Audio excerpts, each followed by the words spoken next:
Ok. Est-ce que tu veux faire l'intro? Je sais pas. En fait, j'essaie de trouver des idées d'intro à chaque fois pour les podcasts. Parce que ça m'éclate de faire un peu de sound design. Et est-ce que tu veux m'aider sur l'intro ou pas? Oui, Ok. totalement. Ok, vas-y. Ok, qu'est-ce que tu veux faire comme intro? Genre, si c'était ton podcast, tu ferais quoi comme intro? Genre, je chanterais un peu, je ferais un truc. Vas-y, let's go. Mais attends, c'est trop de questions. Ouais. Trop de questions. C'est parfait. Avec genre, faut que tu dises, il y a Georges et il y a Claire. Alors, il y a Georges et il y a Claire et c'est trop de questions. Et qu'est-ce que c'est? Trop de questions, faut dire ça aux gens. Trop de questions, il faut dire ça aux gens. Non, mais non. J'ai fait exprès pour te faire rire. Non, trop de questions, c'est un podcast. En fait, ça me plaît pas de chanter finalement. Bah écoute, c'est très bien, ce sera ça l'intro.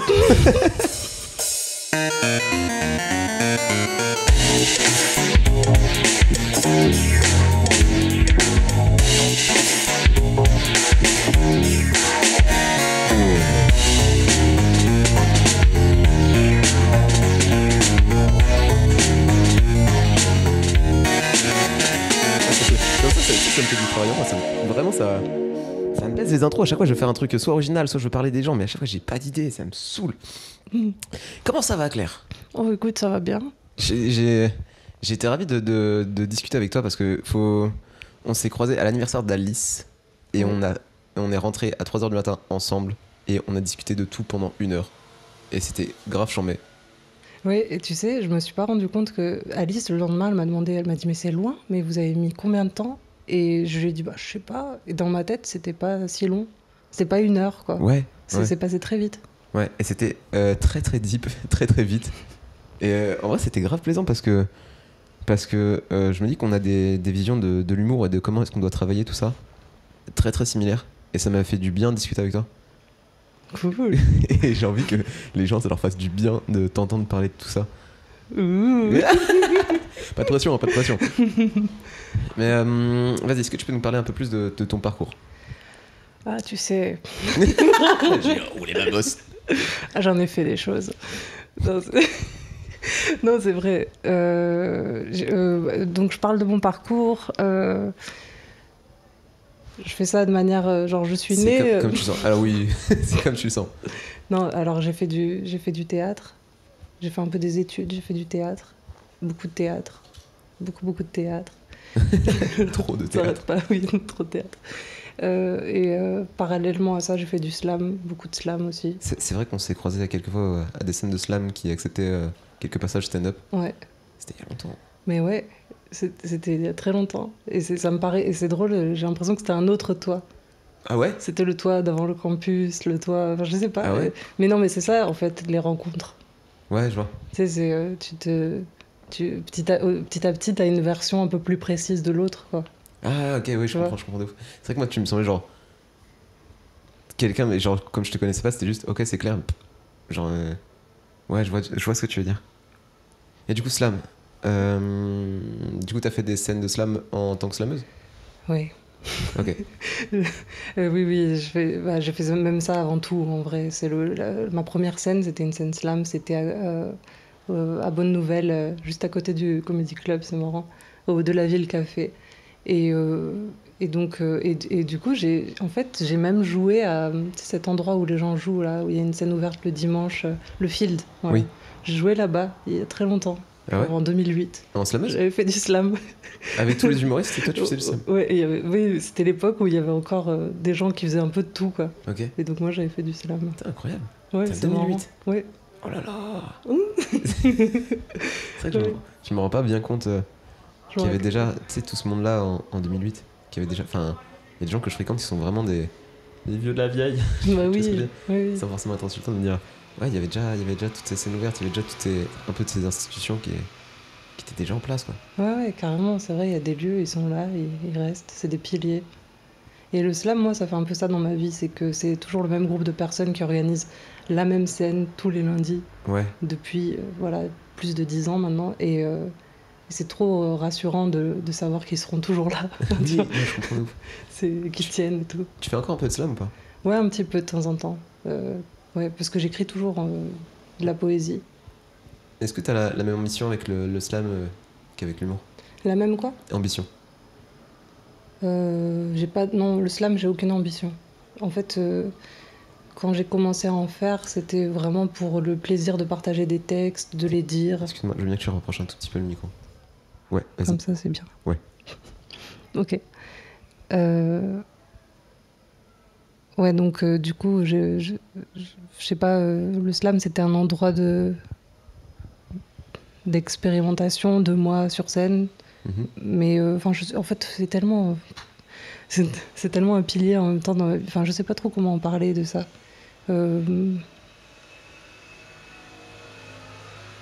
Prends le temps, t'inquiète.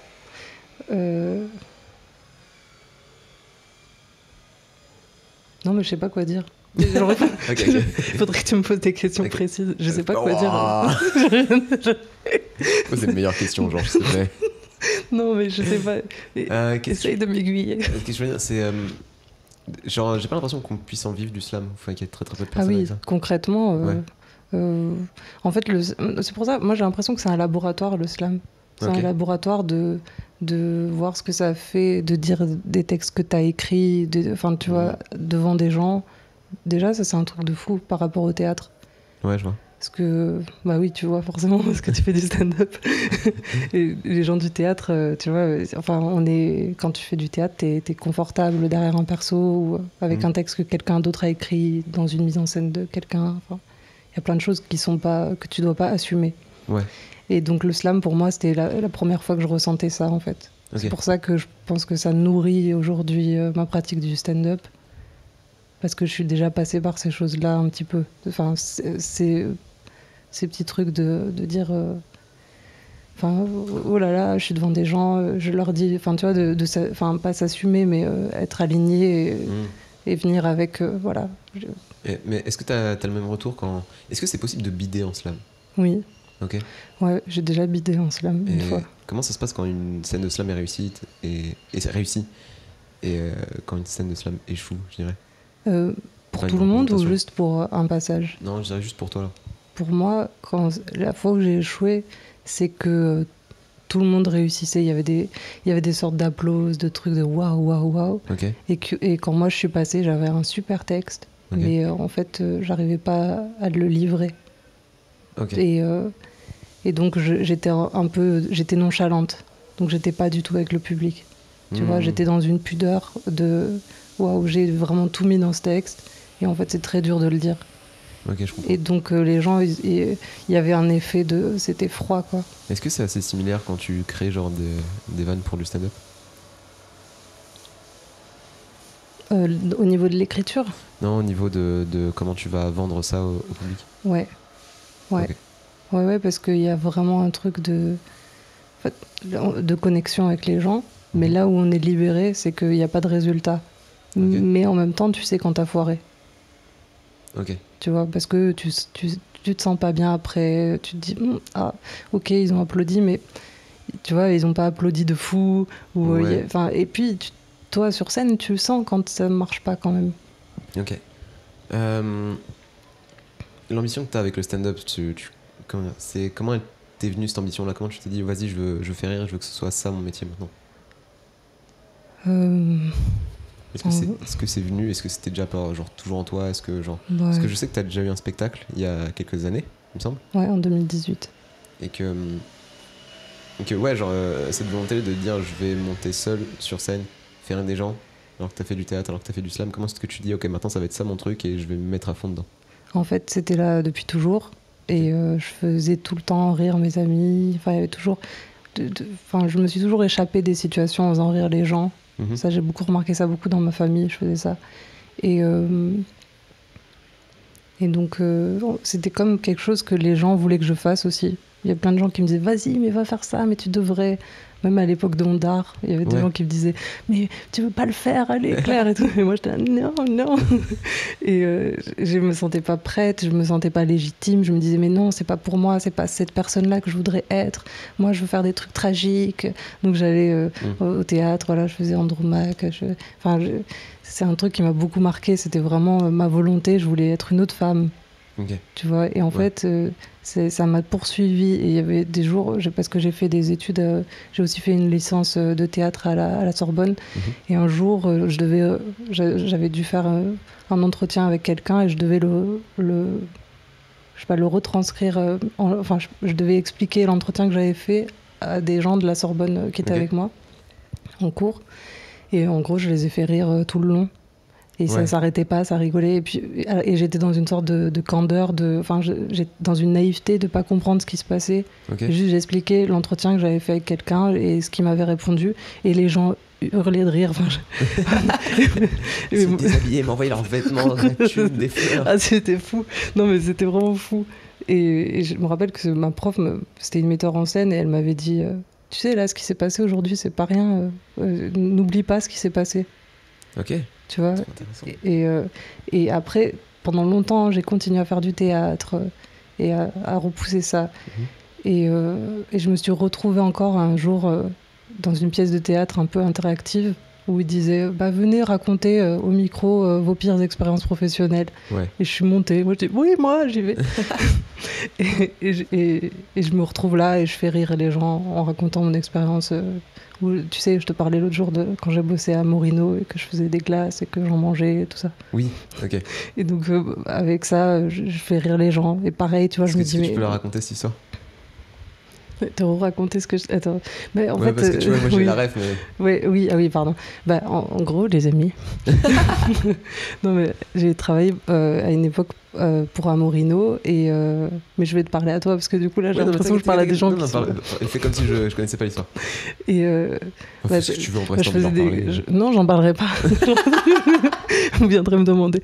Non, mais juste, je sais plus comment la rendre drôle maintenant, donc ça me met de la pression. Il n'y a pas la pression de la rendre drôle, je veux juste... non, mais l'histoire, juste le cadre, c'est ça, c'est que je faisais des glaces en forme de fleurs, et en fait, c'était plein de parfums trop bons, et je crois que j'ai arrêté de manger littéralement pendant 2 mois où j'ai travaillé là-bas. Je ne mangeais que des glaces. Toute la journée, je mangeais des glaces. Je peux comprendre. En vrai, j'aurais fait la même, je pense. Et donc voilà, enfin bref, après cette expérience-là, c'est pareil, où je m'étais vraiment retrouvée avec un pied de micro en plus et avoir les gens rigoler. J'étais là, Claire, à un moment donné, il va falloir assumer le truc. Est-ce que t'as, genre, tu sais, la transition entre tu fais rigoler malgré toi et t'as envie de faire rigoler les gens, comment est-ce que ça s'est passé? Comment est-ce que tu l'as vécu? C'est le spectacle qui m'a mise dedans. Ok. Parce que je faisais un spectacle de poèmes, donc avec mes poèmes que j'avais écrits, dans lesquels je racontais un peu ma vie. Et c'est toujours ce qui revenait, c'est que les gens disaient mais on pleure et on rit. Tu vois, il y avait ce double truc qui disait à la fois c'est émouvant parce que voilà, je parlais de trucs rétrospectifs, blablabla. Et en même temps, il y avait toujours des moments où je faisais marrer les gens et puis aussi c'était un seul en scène. Je parlais directement aux gens. Dans tous les projets théâtre aussi que j'avais fait, j'aimais parler au public. Et bref, tout ça, je sais pas, tu vois, je saurais pas te dire quand j'ai décidé, mais juste, ça faisait trop longtemps. Ah si, en fait, j'ai un truc. C'est que il y a quelques années, je connaissais Patson. Et qui m'invitait beaucoup, parce que en fait, je l'ai connu par des amis qui faisaient sa première partie. Et en fait, je suis allée le voir une fois, et j'ai continué à aller le voir à chaque fois, il m'invitait. Et je l'ai vu, mais vraiment beaucoup de fois, son spectacle sur scène. Et j'aimais beaucoup. En fait, c'était là que j'ai vraiment découvert le truc où je me suis dit c'est ce rapport-là que je veux. Tu vois, avec la liberté qu'il a avec le public. Parce que j'aimais bien que son spectacle il soit tout le temps un petit peu différent, qu'il s'adapte, tu vois, qu'il lutte. Tout ce présent-là qui était vraiment fort, c'est ça, ça a été vraiment un déclic. Où je me dis, mais je suis autour de ces gens-là et ils savent pas, mais moi je vais le faire en fait. Ouais, je vois, genre. Qu'est-ce que t'as envie de dire aux gens là, en ce moment? Genre, pourquoi est-ce que tu montes sur scène? Qu'est-ce que t'as envie de leur dire aux gens? Qu'est-ce que t'as envie de faire avec le stand-up, la comédie et ces disciplines-là? En vrai, moi, j'ai rien envie de faire aux gens. Je peux pas leur parler. Arrêtez d'écouter ce podcast tout de suite. Je ne veux rien leur dire. Non, je veux dire... Et oui, non, mais je te dis ça très sincèrement, je veux Oui. rien leur dire et je veux rien leur provoquer. Moi, j'ai juste besoin de le faire. Ok. J'ai besoin de le faire, ça m'aligne, ça me fait tellement du bien. Quand je sors d'une scène, bien passée ou pas bien passée, il y a quand même un... Enfin non, c'est pas vrai. Pas bien passée, je me sens vraiment mal. Mais quand je sors d'une scène où c'est cool et tout, et où j'ai... En plus, tu vois, il y a ce truc où parfois ça se passe bien entre humoristes, parfois. Et donc... Enfin bref, tout le cadre stand-up, quand il est heureux, vraiment, ça me fait beaucoup, beaucoup de bien. Je me sens à ma place, quoi. Ok. Est-ce que... mais est-ce que tu comprends pourquoi est-ce que les gens viennent te voir et aiment ton travail, du coup? Enfin, est-ce que tu comprends, est-ce que... Parce que tu sais, tu le fais pour toi, mais je me dis... Imagine, je suis ton public. Qu'est-ce que... C'est quoi l'image de genre quelqu'un qui viendrait te voir? Genre, pourquoi est-ce qu'il viendrait te voir? Elle est pas claire cette question, hein. Non, pas du tout, hein. Ben, Non, tu peux le dire, c'est pas grave. pas trop. Ok. Non, comment dire? Ce que je veux dire, c'est que moi, je suis convaincu que tu vas avoir du succès. Tu vas avoir énormément de succès. Alors, L'oracle. fais pas cette grimace-là. Je l'ai lu dans les étoiles, d'accord. Mais je suis... Comment dire? Genre, je suis convaincu que t'auras du succès, mais j'ai encore du mal à comprendre d'où va venir ce succès-là. Tu vois? Non, c'est-à-dire que moi, je vois ton talent, je vois l'ambition que t'as et je vois le potentiel que t'as, mais je suis en mode... comment dire, le déclic pour que les gens viennent te voir et s'attachent à toi. Tu vois, et je me dis, est-ce que t'as peut-être une piste pour m'éclairer sur, ok, je suis attachante parce que je suis ça, ou alors je suis Parce que attachante t'as l'impression que je suis pas attachante. Si, mais je comprends pas pourquoi, j'ai du mal à voir pourquoi. C'est-à-dire que je vois la vérité, mais j'ai pas l'explication qui va avec. Mais qu'est-ce que tu veux que je te dise? Je te donne... Enfin, je comprends pas. Ouais, c'est pas grave. non, mais j'aime bien essayer de creuser. Ok, Enfin, si tu veux, si tu veux, on abandonne, mais qu'est-ce que Non, qu'est-ce que on va qu'est-ce pas que tu veux abandonner. dire? Ce que je veux dire, c'est, est-ce que tu comprends pourquoi est-ce que les gens ils t'aiment bien? Ou est-ce que tu comprends pourquoi est-ce que les gens viennent te voir pour dire c'était cool? Est-ce que tu comprends pourquoi les gens ils rigolent à tout ça? Oui. Oui. Ok. Et je dois le dire? Oui, je le sais. Je le dirai Je pas. vous le dirai pas, c'est mon secret. Il y a plusieurs trucs. Je sais pas si je le dis. Non, on dirait que je vais dire un truc trop... Enfin, non, mais... Non, mais si ça sonne comme étant de la vantardise, en vrai, c'est tant mieux. Moi, j'aime bien quand les gens, ils sont contents de ce qu'ils font. Non, mais c'est pas de la vantardise, mais tu sais, c'est ce truc où... J'ai l'impression que, en fait... Non, mais je sais pas si je fais de la séduction avec le public. Je me demande, en fait, si parfois je me sers pas de ce truc que je peux faire dans la vie quand je veux ken des mecs. Développe. Bah, tu sais, il y a des techniques. Il y a des techniques de séduction. J'ai vu sur YouTube. Non, moi j'ai développé ma technique légendaire. Mais vas-y, raconte. Mais que personne connaît. Et qui est vraiment une technique qui marche. Tu veux la garder pour toi, quoi? Bah non, je peux le dire. Mais imagine le nombre de personnes qui vont pécho grâce à toi, ça va être trop cool. Ouais, j'ai une copine qui m'a dit que ça marchait pour elle. J'ai trop envie de savoir. J'ai envie de dire un faux truc pour que ça soit drôle, mais je ne le dirai pas. On va rester sérieuse. Alors, ok, je vais le dire. Non, mais c'est tout simple en fait. Mais, les gens sont en suspense depuis tout à l'heure. C'est déjà le temps qu'ils comprennent ma question à moi. C'est beaucoup trop long tout ça. Je vais rien couper. Oui, mais il faut que j'oublie qu'on enregistre aussi. Parce que du coup, je suis là, tu sais, il y a un double truc d'écouter ce que je dis. Donc en fait, ma technique, elle est très simple. C'est que je crée une fausse proximité avec la personne. Ok. C'est très fourbe, hein, et ça ne me sert à rien. Donc je suis beaucoup en train de remettre ça en question, tu vois. Tu penses que ça te sert à rien? Bah, oui, où je peux m'en servir peut-être sur scène. Du coup, il y a ça, tu vois, une sorte de fausse connivence. Quelque chose de... Tu vas regarder les gens vraiment dans les yeux, d'une certaine manière. Ok, ce serait quoi la différence entre une fausse et une vraie connivence? Bah, la vraie connivence, c'est un truc naturel, et que tu forces pas. C'est-à-dire que là, elle est fausse parce que je vais la faire sur des gens que je connais pas. Ok. Tu vois, c'est ça en fait. C'est ça qui fait que moi, je vais beaucoup trop vite souvent dans mes relations, les relations amoureuses. Ok. Souvent, je bouscule tout. Enfin, je vois. Mais j'ai l'impression que c'est normal et je me rends compte que c'est pas du tout normal d'aller si vite, tu vois. Parce qu'il y a un truc où, bah oui, vas-y, allez hop. Enfin, tu vois, Ouais, je vois. mais parce que c'est une manière d'éviter de rencontrer l'autre. Je parle avec mon doigt levé. C'est trop bizarre. J'ai l'impression d'être une dictatrice, moi, un peu genre. Ah, j'ai plus ces chefs d'orchestre en mode voilà, tu vois, genre, t'accompagnes les mélodies de ce que tu racontes. Oui, j'ai Après, si l'impression tu te vois en tant que moi, dictatrice, meuf, qu'est-ce qui se passe?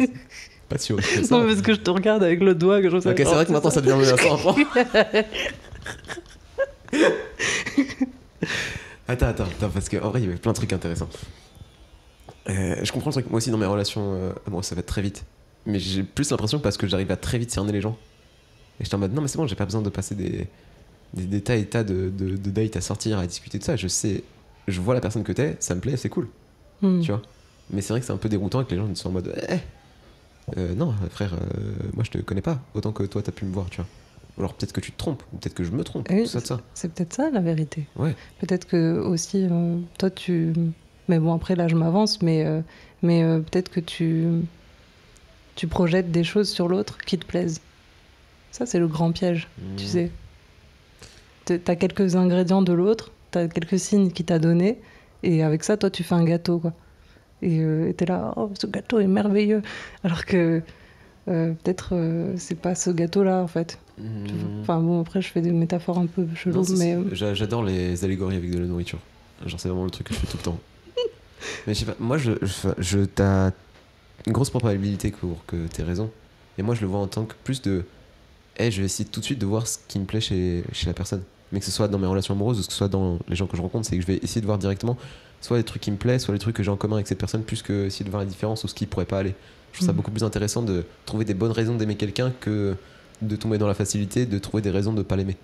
Alors, c'est très optimiste et c'est très beau. Et je comprends tout à fait ça. Ouais. Mais sur le long terme, c'est périlleux. Parce que, en fait, tu composes l'autre avec ce qui te plaît de l'autre, mais tu vois pas la personne en entier. On peut jamais voir les gens en entier, mais tu vois, un jour, les défauts ou les trucs qui vont pas t'aller et que tu voulais pas voir, et ils peuvent te rattraper. Enfin, c'est ce que je pense. Mais je suis pas sûr que c'est pas que je veux pas les voir, mais c'est plus qu'en mode c'est pas grave si elle a des défauts cette personne. Tu vois ce que je veux dire? Moi, je sais que j'en ai des défauts, je travaille dessus. Sans doute que la personne en a aussi, et je pense que j'arrive bien à les voir ces défauts-là, mais c'est en mode je vais jamais trouver la personne qui est parfaite. Que ce soit encore une fois dans mes relations amoureuses ou dans mes relations amicales. Je veux dire, je sais très bien que cette personne-là, des fois, elle est un peu bordélique ou elle est pas respectueuse ou des fois elle a des humeurs, et je suis en mode ok, c'est toi, et genre peut-être que ça va changer, peut-être que ça va s'empirer, mais pour l'instant, je veux dire, ça je l'accepte, mais j'accepte aussi les parties cool, quoi. Ben, mais je pense que c'est une partie très ouais, c'est le genre très optimiste et très très dans les étoiles et très utopiste qui raconte ça, mais que la réalité est que je pense que t'as plus raison que moi, tu vois. non, il n'y a pas d'avoir raison en vrai, mais enfin, tu vois, on n'a pas, personne doit gagner le truc. Mais je crois qu'en fait, c'est très beau tout ce que tu dis et c'est vrai, mais est-ce que c'est pas parce que de toute manière, on a tous des qualités et des défauts. Oui. Ça c'est sûr. Sauf ma petite sœur qui est parfaite. Bisous Marie. On l'embrasse. C'est plus, est-ce que cette personne me convient? Est-ce que je suis bien avec cette personne? Et est-ce que cette personne est bien avec moi? Ça, c'est le vrai truc. Ce qui fait que tu peux pas être bien avec tout le monde. Enfin, bon, oui, j'avais l'impression que j'allais dire un truc trop intelligent. J'ai dit ça. Non, ça allait. Pas d'autodépréciation, ça. Je te jure, ça allait. Mais tu vois, ce truc de dire, en fait, il y a plein de gens devant moi, avec plein de qualités, de défauts, mais sur toutes ces personnes-là, en fait, si moi je fais ma technique, je pourrais les aimer toutes. Ouais, oui. Mais peut-être qu'elles me conviendraient pas toutes. Peut-être que sur toutes ces personnes, en vrai, il y en a juste une ou deux, enfin, mais trois. Tu penses que t'as besoin que le public te convienne? Non, après, on fait une métaphore. Une comparaison, plutôt. C'est une comparaison. Je comprends pas la différence entre métaphore, comparaison, allégorie. Oui, moi je dis métaphore pour tout, alors qu'en fait. Toutes les figures de style sont des métaphores pour nous. Oui, c'est ça. Ça a fait Hippocagne ici, c'est ça? Oui, Hippocagne, Cagne. J'ai fait les deux en plus. Bref. Ouais. Bah quoi, qu'est-ce qu'on disait par rapport Ok. au public? On parlait de rapport de séduction, de la technique que tu utilisais pour pécho des gens et de la fausse proximité que tu pouvais installer avec. Bah du coup, ça peut marcher avec un public. Ok. Ça peut marcher. C'est-à-dire que en quelques minutes, tu peux les regarder d'une manière que... j'ai déjà vu Romain Harel faire ça d'ailleurs. Tu vois, faire un petit regard Je veux comme dire que ça. t'as vu Romain Harel être séduisant. Avec le public. Alors, allez voir qui Non, c'est pas- Romain Harel parce que c'est la personne la plus séduisante du monde. En vrai. Bon, ok, c'est Bon, peut-être un on avis va perso. pas parler de Romain Harel. C'est genre- Fin de la parenthèse Romain Harel. Allez. Je vais peut-être avouer mes sentiments à quelqu'un là comme ça. C'est très beau en podcast. Oui, enfin bref. Du coup, en tout cas, moi, je me suis fait cette réflexion-là. Après, tu vois, on est en train de décortiquer ce qui se passe. Peut-être c'est pas du tout ça qui se passe. Tu vois, c'est que des choses senties, tu vois. Mais j'avais l'impression que peut-être je pouvais me servir de ce pouvoir-là, enfin de ce trick, je sais pas comment appeler ça, que je peux faire dans la séduction avec des hommes qui me plaisent et que. Mais bon, ça me plaît pas du tout en fait. Là, de le dire, je me rends compte que c'est pas du tout. Enfin, je suis pas sûre que ce soit ça qui se passe. Mais t'es pas la première personne à me parler de rapport de séduction entre artistes et public. Bah. Mais peut-être au-delà de la séduction, c'est peut-être juste de la sympathie, tu vois. Genre de. Pour ma vision des choses, c'est que faut que les gens, le public, puisse s'identifier un minimum à moi ou au moins genre avoir un peu de l'empathie, comme ça, comme je vais parler de mes sentiments, de parler de mes histoires. Faut que genre le public puisse se sentir investi. Et du coup, si je renvoie de l'antipathie, si je renvoie genre une personnalité méchante ou de l'agressivité, les gens ils vont se dire bah mec, bien fait pour toi, j'ai pas envie d'être avec toi, j'ai pas envie de rigoler. Alors que si je suis là, je suis gentil, je suis souriant et que j'essaie de mon authenticité de montrer ce qu'il y a de cool dans le fait de m'écouter parler, et bah les gens ils vont être plus avec moi. En même temps, il y a des gens qui sont nonchalants et qu'on adore. Moi, je crois que c'est pas ça, le vrai secret. C'est la vérité. T'as fait un jingle. Oui. T'as fait un jingle parce que t'as trouvé ça stylé. Oui, non, parce que tout d'un coup, Marrant. j'ai l'impression de tenir un vrai truc. Ok, C'est-à-dire, vas-y. en fait, je crois qu'on s'est fourvoyé. Hippocagne. J'en place parfois pour qu'on comprenne. T'as dit quoi? Un second. J'ai pas compris. Je sais pas, je voulais placer des figures de style comme ça. Ah, tu vois, je la connais même pas. Ah ouais?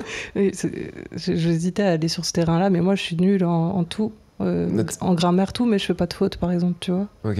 J'ai un truc intuitif avec les choses en général. Ok. Donc, pour ça, je connais pas les noms. Machin. Et bref, ouais, en fait, c'est ça. On s'est trompé jusqu'à présent. C'était pas. Enfin, je crois. C'est pas il faut pas séduire le public. Il faut pas chercher à le séduire. Mais quand t'es dans ta vérité de ce que tu veux dire et de que t'as besoin de leur dire à ce moment-là, de dire ça, ils viennent avec toi, quoi. Et quand tu leur parles vraiment, quand c'est vraiment toi qui leur parles, quand c'est pas... Tu vois, souvent, les gens, ils sont étonnés quand je leur dis que je fais de l'impro, beaucoup d'impro. Ouais. Mais pour moi, c'est plus facile de parler aux gens vraiment que au début, genre mes premiers passages, tout premier au Barbès, j'avais vraiment tout écrit. C'était... Ouais. C'est un peu le défaut que j'ai l'impression qu'ont un peu les bébés stand-uppers et stand-uppeuses. D'arriver avec un texte et de partir très en monologue en mode ok, je vais répondre ça, je vais m'attendre à ce que le public réagisse de telle manière, je vais dire ça à la virgule près. Tu fais du théâtre. Ouais. Ça devient du théâtre au sens où en plus ça a été écrit avant, enfin tu vois, quelque chose ça n'a pas respiré avec les gens. Alors que le stand-up, on construit ensemble l'écriture, quoi, j'ai l'impression. Et c'est ça qui t'a attiré vers le stand-up? Ouais. Par le stand-up? Attends, avec. Avec. Ouais, j'adore. Enfin, moi, j'adore. En fait, j'aime que ça se passe tout de suite, quoi. Que arriver, pas savoir ce que je vais dire, ou avoir juste 3 idées dans la tête et me dire ah bah il m'est juste arrivé ça tout à l'heure, ou pas, ou prévoir que je vais parler de tel sujet, mais sans, tu vois, qui est un truc un peu dangereux, quoi. Et arriver. Enfin, moi, souvent, j'adore mes débuts. J'aime beaucoup le moment du début où il y a toujours des choses qui jaillissent. Ouais. Tu vois, et après les gens me disent ah mais ton début il était trop bien, faut que tu gardes et tout, et je peux pas garder, ou alors oui mais c'est vrai que t'as des débuts qui sont des débuts de passage qui sont très atypiques par rapport aux autres stand-uppers. Et je trouve ça formidable. Et c'est vrai, maintenant ça fait sens ce que tu dis.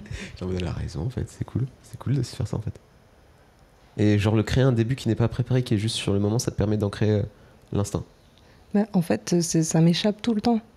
Je veux dire, je fais même pas exprès, tu vois. Okay. Moi, j'arrive, je me dis, ok, t'as fait bon voilà, je suis sur tel sujet là, et je sais que je vais dire telle blague, j'ai à peu près ça dans ma tête. Et puis j'arrive, en fait, je peux pas enchaîner, tout de suite partir sur les choses que j'ai prévues. Ok. Ou que j'avais déjà testé avant, tu vois. Bien sûr. Parce que c'est le contact, c'est qu'est-ce qui m'arrive, je monte sur scène et tiens, je les regarde et quelle tête ils ont et qu'est-ce que je fais, qu'est-ce qu'elle fait ma main avec le pied de micro là, mais c'est, enfin tu vois. Ouais, je vois. Je peux pas ne pas traiter ça en fait. Comment tu répètes alors du coup? Je ne répète pas. Non, vraiment, je répète pas. Ok. Mais par contre, j'écris beaucoup, énormément. J'écris vraiment beaucoup. J'ai des cahiers de tout et j'ai l'impression que c'est ça qui fait que après j'arrive et que je peux un peu faire n'importe quoi et c'est pas non plus trop n'importe quoi. Parce que il y a quand même ce travail là derrière, tu vois. Mais que vraiment j'aime pas du tout dire je vais faire comme ça, je vais faire comme ça. À part peut-être des choses déjà, mais vraiment c'est chiant quoi. Tu sais de faire et refaire la même chose de la même manière. De ouf, d'accord. Mais c'est genre mon gros problème en ce moment, c'est que en fait j'ai réussi à dompter un peu mon inspiration, j'ai réussi à trouver des méthodes pour genre savoir ce que je veux dire aux gens, trouver un propos, trouver des vannes et tout ça.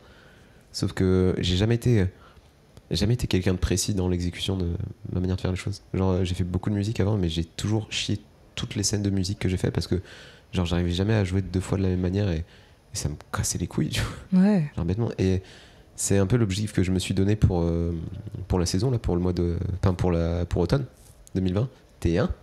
C'est d'essayer d'apprendre à devenir un peu un orfèvre. C'est-à-dire, ok, j'ai mon noyau brut qui potentiellement a de la valeur, mais je vais essayer de le tailler pour qu'il devienne très brillant et très incisif et très efficace. Mais ça me pète les couilles de faire ça pour l'instant. Enfin, j'en suis à ce niveau-là. Genre, je pense que j'aurai pas forcément le même discours d'ici quelques semaines ou quelques mois. Mais j'en suis au stade où je trouve pas ça du tout fun.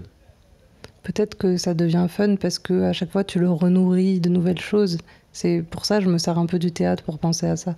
Parce que tu vois, dans le théâtre, t'as ce truc où tu fais tout le temps la même chose, vraiment. Mais tu peux la redécouvrir chaque soir en vrai. Ah ouais? Ouais, totalement. Parce que là, tu vas placer ta voix différemment, parce que un soir t'arrives et t'as pas envie de jouer. Et donc tu vas jouer toute la pièce en n'ayant pas envie d'être là. Ok. En l'acceptant que t'as pas envie d'être là. Okay. Mais ça va modifier ton énergie. Mais tu vois, ou avec l'autre, enfin après les partenaires que t'as, il y a aussi des choses qui se passent. Finalement, c'est jamais pareil. Mais ça fait pas péter des câbles au metteur en scène? Là, on va sur le sujet glissant. Pourquoi je suis arrivée au stand-up? Ok, je comprends un peu mieux. Je suis un peu un électron libre. Et ça peut... Il y a des metteurs en scène qui adorent ça. Ouais. Mais il y en a à qui ça fait peur. Ouais. Mais tout dépend. Après, en vrai, quand même, j'ai su travailler, j'ai fait beaucoup de théâtre et j'ai su faire ce qu'on me demandait de faire et tout ça. Mais je pense qu'un bon metteur en scène, quand même, il aime la liberté de son acteur. Tu vois, sinon tu vas pas chercher des acteurs, tu prends des robots. Ouais, de ouf. Donc bon, mais c'est quand même... c'est vite. Là, je dis ça, ça paraît tout simple. Ah bah oui, évidemment. Mais en vrai, c'est une relation conflictuelle et compliquée quand même, je trouve, le metteur en scène aux acteurs. Je trouve que c'est un endroit de tension qui est très beau et en même temps, moi je suis ravie de plus avoir de metteur en scène. C'est aussi principalement pour ça que je suis arrivée là, pour faire ce que je voulais. Est-ce que t'es pas ta propre metteuse en scène finalement? Bah oui, complètement. Mais du coup, est-ce que t'as pas des relations conflictuelles avec genre le côté metteuse en scène de toi?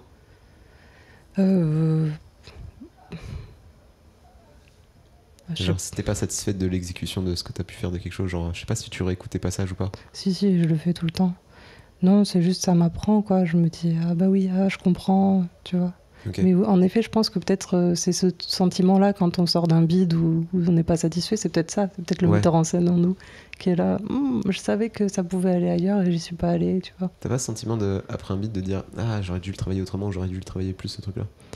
Non, moi je sais pas, je me dis jamais enfin je sais pas si c'est une question de le travail, enfin j'ai pas un regret d'avoir fait le truc, je me dis juste tiens, enfin je trouve que c'est quand même nourrissant les bides. Okay. Parce qu'on fait des erreurs qu'on fera peut-être plus après. Okay. Ou tu vois, il y a des tas de choses. Ton rapport à l'erreur, parce que c'est vrai qu'on en avait beaucoup parlé sur le petit retour qu'on a fait de l'anniversaire d'Alice. Et j'ai trouvé ça incroyablement intéressant et à la fois très frustrant parce que j'ai pas du tout pu l'enregistrer sur le coup. Oui. Mais j'aimerais bien qu'on retourne un peu là-dessus. Genre, le fait de dealer avec ses erreurs, le fait de faire des bides, le fait de considérer aussi certaines scènes comme étant des laboratoires, le fait de... Moi, je fais principalement ça. Hein. Okay. Oui, et c'est vrai, on avait parlé d'efficacité. Ouais. Enfin, je crois. J'ai oublié. C'était vraiment à 3h du matin aussi. En fait, c'est genre ta manière d'appréhender le fait d'aller dans une scène ouverte et d'apporter quelque chose de nouveau. Mais en vrai, moi, c'est franchement ce qui m'intéresse le plus, de chercher. Ouais. Tu vois. Je comprends. Je trouve ça tellement jubilatoire d'arriver, d'être sur un fil, et faire du sûr, c'est ennuyeux, quoi. Mais c'est un autre boulot et je pense que c'est aussi des étapes de nos stand-up, tu vois. Peut-être que, comme tu disais, dans quelques mois, on en reparlera et on s'amusera comme des fous à faire du sûr. Ouais. Tu sais. Mais c'est... Moi, ce que j'aime, c'est trouver des choses. Et je crois même que quand ça n'a pas marché, comme la plupart du temps, en vrai, moi, dans ma tête, le travail continue, quoi. Je suis tout le temps... tu vois, c'est... Ouais. Je crois que j'en suis un peu à ce même niveau-là, mais que je me dis que... Je pense si le métier de stand-upper, ça revient quand même à vendre quelque chose de sûr à des gens. C'est-à-dire que moi, si je veux avoir un spectacle, si je veux jouer sur des plateaux, si je veux par exemple faire des captations pour des montreux, pour d'autres chaînes, je peux pas arriver et juste faire de la création sur place. Même si je trouve que c'est le plus fun, tu vois. En fait, c'est comme si, genre, je sais pas, j'ai allégorie de bouffe. Genre, j'ouvre un restaurant et que je donnais aux clients genre des recettes dont j'étais pas sûr. Alors qu'ils m'ont dit, ouais, non, on veut ça comme plat. Genre, ça, tu l'as bien fait, fais-nous ça. On est revenu pour ça, quoi. Et je pense qu'il y a une partie un peu défaitiste de moi qui me dit ah, t'es peut-être pas fait pour monter sur scène, peut-être t'es fait plus pour être co-auteur et trouver des idées à des gens. Parce que c'est vrai que c'est quelque chose que j'aime beaucoup. Genre quand je travaille par exemple avec Lucas Drapier qui va venir dans le podcast ou avec Alice et que je trouve des idées qui les terminent de rire, je me dis ah, ça, je suis heureux de ouf.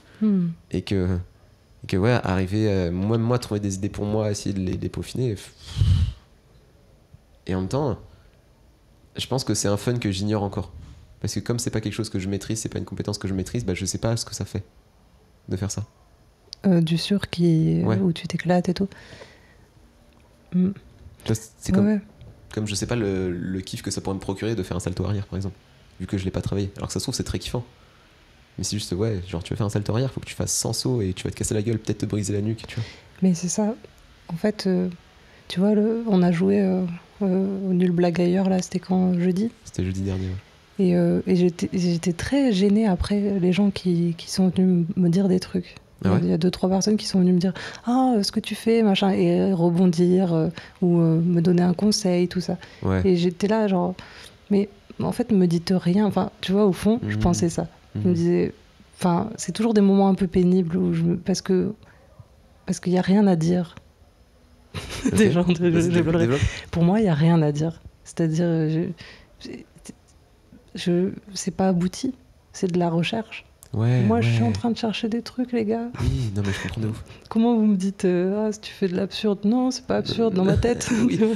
C'est un débat que j'ai avec tout le monde. C'est pour moi, toutes les blagues, elles sont absurdes, de toute façon. En plus, l'absurde, c'est très... Enfin, j'ai regardé la définition l'autre fois, j'ai oublié. Ouais. J'aurais trop dû la sortir maintenant. Mais il me semble que c'est très concret, quoi. Ouais, tu vois. Oui. Et enfin, ça... Pour moi, l'absurde, c'est la vie. Ouais, non, oui. Et comme on dit que la poésie, tu vois, c'est tous ces trucs qui, en fait, parlent de la vie et de choses très palpables. Et je pas comment dire, consistante, et qu'on met dans les nuages, je sais pas pourquoi. Et moi, j'ai l'impression que souvent, les gens ne comprennent pas mon travail et ils comprennent pas l'endroit où je suis justement de recherche. Et que c'est pour ça, ils me font un peu des remarques comme ça. Et moi, je suis là, oui, oui, c'est ça. Tu vois. Et puis, de toute façon, je retourne le lendemain et je refais autre chose ou les mêmes erreurs. Mais peu importe, c'est mon chemin, tu vois. C'est ce côté où je te disais l'autre fois, finalement, moi, je me sens bien seule aussi dans le travail pour ça. Parce que je sais que j'y vais, je vais trouver, je cherche. Et est-ce que si quelqu'un vient après une scène en genre te proposant une idée ou te proposant un lieu d'exploration en disant ah putain t'as fait ça, c'est trop cool, c'est trop créatif, j'ai peut-être cet élément là créatif là à te proposer, est-ce que tu l'accueillerais avec plus de joie ou genre tu serais en mode non vas-y laisse-moi tranquille mais je suis pas méchante en plus avec les gens. Non, là c'est juste que je t'en parle comme ça, je te dis les dessous. Alors, en vrai moi je suis là, ah oui, ah super, merci, non, mais... très bon conseil. Pareil. Après je suis là je vous méprise. On est entre nous en vrai. Et donc attends, du coup j'ai oublié ce que je... la question c'est par exemple genre moi je suis là, j'essaie de te faire un retour mais c'est pas un conseil, c'est plus tiens j'ai peut-être une idée, genre t'as fait ça, genre ça me ferait trop plaisir que tu creuses là-dessus ou qu'on creuse là-dessus ou moi j'ai creusé un peu là-dessus, tiens c'est cadeau, tu vois.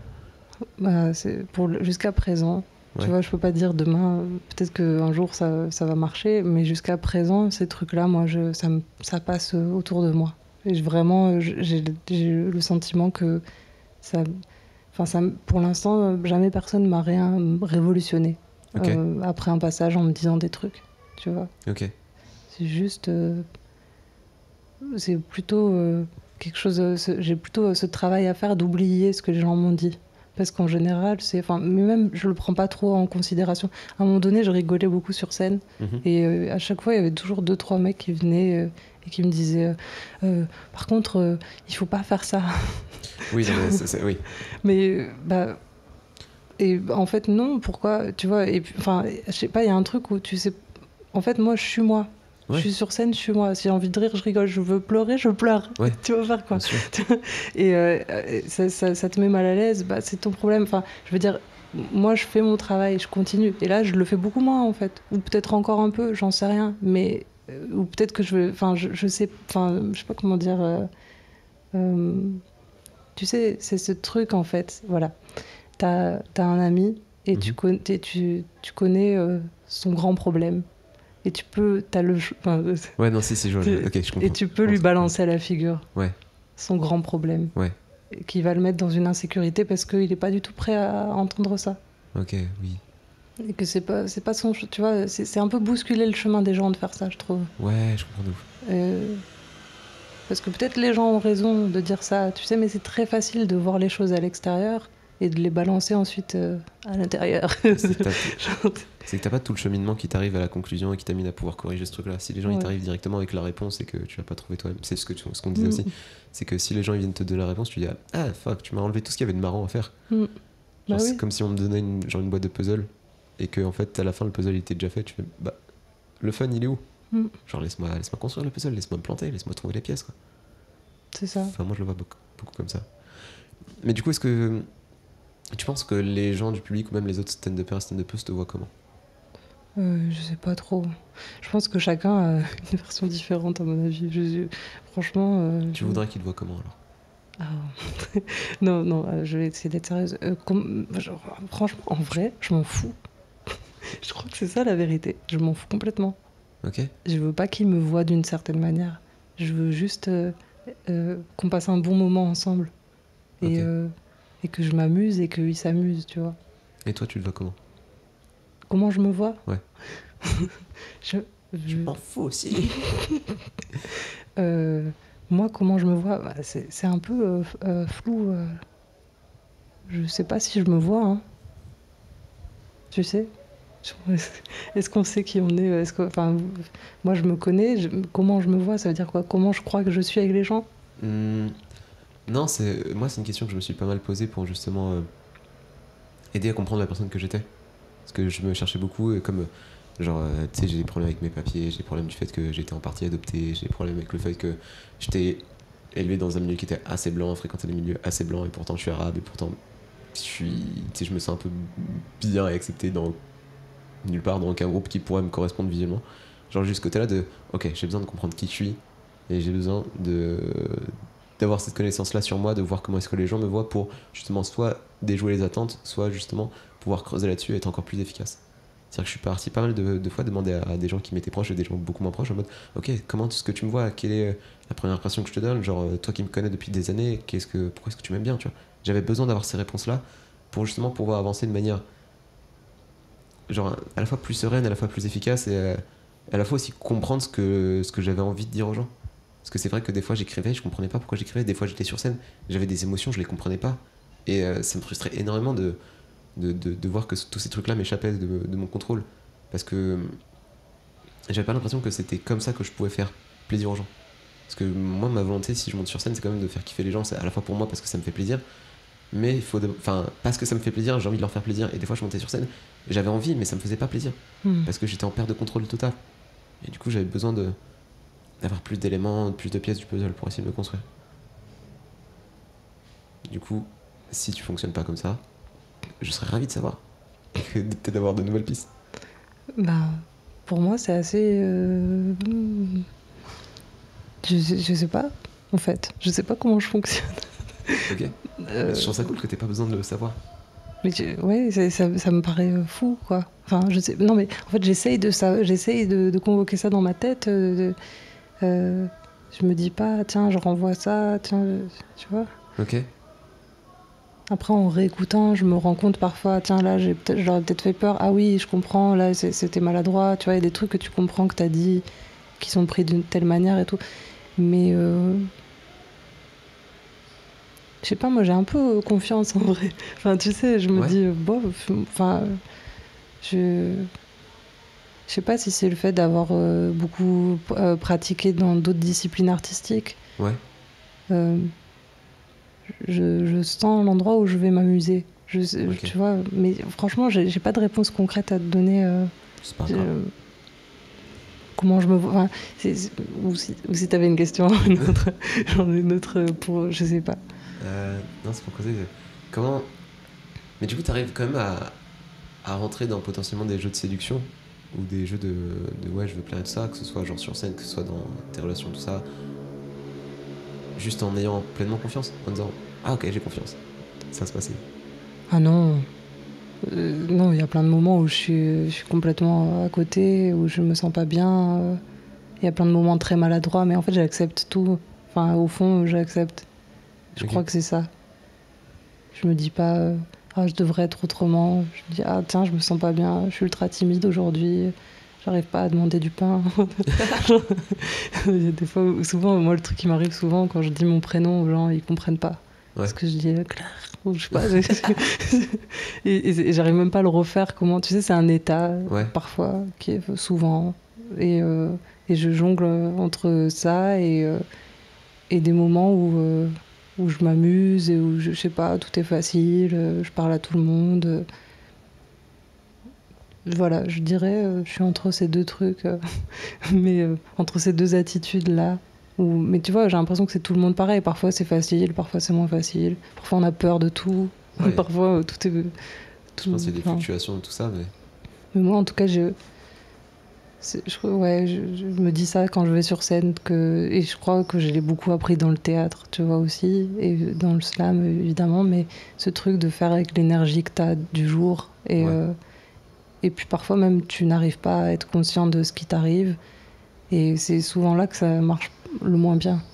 Ouais. C'est quand t'es quand t'es le plus en défense avec ce qui t'arrive, tu vois. Mais du coup, quand t'as pas conscience de ce qui t'arrive, tu vas pas forcément essayer de chercher de creuser, d'essayer de voir qu'est-ce qui se passe et... Non, c'est peut-être moi j'ai mal compris un truc alors. Non, c'est que t'es pas conscient, t'es prisonnier. Tu sais, c'est ce truc où je me disais finalement qu'est-ce qui différencie un bide d'un passage moyen, un passage pas ouf mais que c'est pas un bide. Ouais. Bah, pour moi le bide c'est quand je m'emprisonne dans ce qui m'arrive. Ok. Et que j'arrive pas à en sortir et à m'en échapper et à dire oh mais regardez je suis en train de faire ça et machin et tu vois, et que du coup ouf, c'est comme faire ça, c'est comme nager à la surface, quoi, tu vois. Tu nages, tu sors de l'eau. Alors que le bide, tu descends dans l'eau. Ouais. Et t'es là, bouh, je me noie. Je comprends. Et donc, c'est ça que je voulais dire avec cette histoire d'énergie, qu'est-ce qui m'arrive et comment je me sens aujourd'hui. Et si je me fais croire que je me sens pas comme ça, si même je m'en rends même pas compte de ce qui m'arrive et que j'essaye de fuir l'état dans lequel je suis, bah pour moi ça c'est le truc qui fait que ça peut pas matcher avec un public. Ok. Et ça a déjà réussi à matcher avec une des fois que ce soit en théâtre ou en stand-up, genre une des fois où t'avais genre une sorte de mauvaise énergie, que ça marche pas. Enfin, je veux dire. Ah oui, ça m'est arrivé plein de fois. Mais est-ce qu'il y a des fois où ça a marché? Genre tu dis ok, je suis dans un mauvais mood, mais t'as quand même réussi à faire quelque chose. Ouais, dans les deux. J'ai des souvenirs dans les deux, très précis. Qu'est-ce qui se passe? Je suis trop curieux. Genre pour moi ça marche jamais. Quand je suis dans un mauvais mood, je me fais ah c'est bon, la scène elle est niquée, mais genre dès le matin je me réveille, je fais allez ma scène elle est niquée ce soir. Je sais pas, moi il y avait quelque chose où justement ça avait même mieux marché encore parce que j'avais accepté que j'avais pas dormi de la nuit, que j'étais fatiguée, que je me sentais pas bien. Et donc je suis arrivée avec tout ça. Et genre, je me rappelle plus, mais je me rappelle plus exactement ce que j'ai fait, tu vois, mais il y avait juste cette sensation-là. Je me souviens de pas avoir lutté, d'avoir dit voilà, je me sens pas bien. Même je crois que j'ai dit ça en début, tu vois. Je suis fatiguée. Tu vois. Okay. Et au début, ça a installé un truc genre bon, ok. Et puis très rapidement, en fait, j'ai eu un gros rire, tu vois, parce que c'était tellement accepté que bon bah ok, on vient avec toi. Ok, je vois. Et tout d'un coup, je me sors de mon état en plus, tu vois, parce que je l'ai tellement accepté. Ouais, je comprends. Est-ce que t'as des influences ou des personnes que t'admires particulièrement dans ce métier? Dans le stand-up? Ouais. Bah oui, Blanche Gardin, c'est la principale que je regarde un peu en boucle, que j'aime beaucoup regarder. Après, il y a plein de gens qu'on croise en vrai qui sont des influences aussi, tu vois. C'est pas forcément des gens connus, mais genre peut-être des gens... J'allais dire toi pour te flatter, c'est genre... C'est un mensonge. Je suis mal à l'aise avec le fait de citer les gens, mais... Tu peux lui chuchoter dans le micro. Non, non, j'y arrive pas. C'est pas grave. Je suis trop timide. C'est pas grave. Timide à distance alors qu'ils sont pas là. Je prévois. Ok. Est-ce que dans tes spectacles, tu penses qu'il n'y aura pas que de la comédie? Est-ce que tu penses qu'il va y avoir un peu de la Claire qui fait de la poésie? Non. Non, parce que c'est deux choses différentes. Et la poésie, j'avais commencé à en faire des chansons à un moment donné avec un ami. Et finalement, ce projet-là, on l'a un peu laissé de côté. Mais la poésie sera sans doute éditée à un moment donné. D'accord. Trop cool. Ouais, on va voir.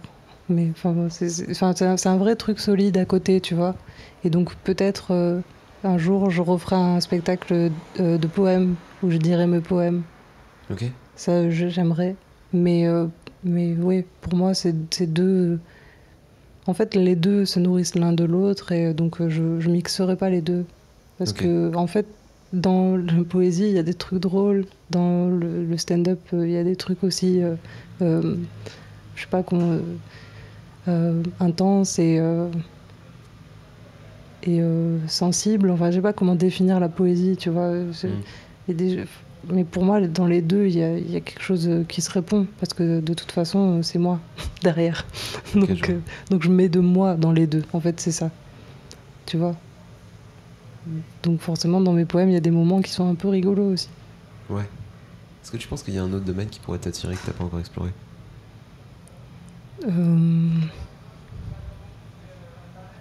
Ouais, la musique, que j'ai un petit peu, tu vois.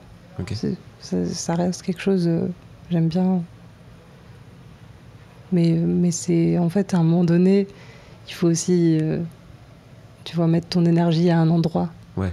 Et donc, bon, moi, à un moment donné, à une époque, j'ai fait des cours de chant, il y a eu ce projet, j'ai chanté devant des gens à la Bellevilloise, enfin, j'ai eu des petites dates, des trucs et tout.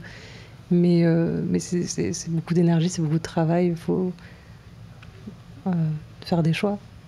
Est-ce que tu as rencontré ce moment-là où tu as atteint ta limite au niveau du travail et tu t'es dit ouais non en fait c'est trop, je peux pas être partout?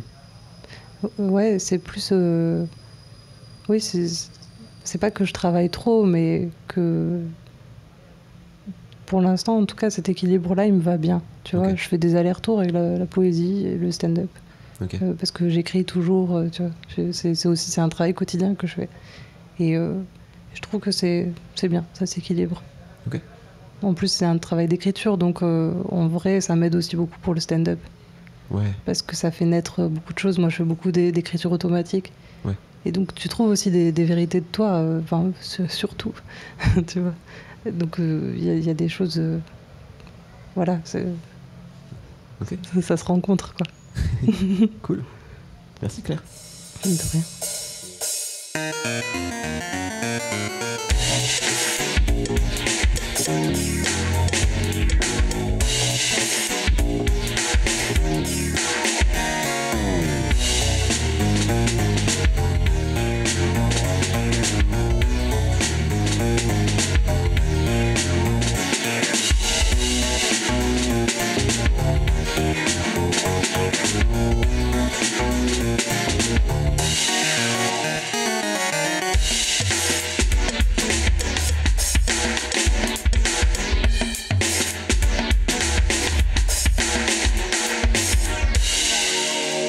Un immense merci à vous d'avoir écouté ce podcast, merci à Monsieur Marvel d'avoir fait les visuels et merci à Bardan Irving d'avoir composé le générique.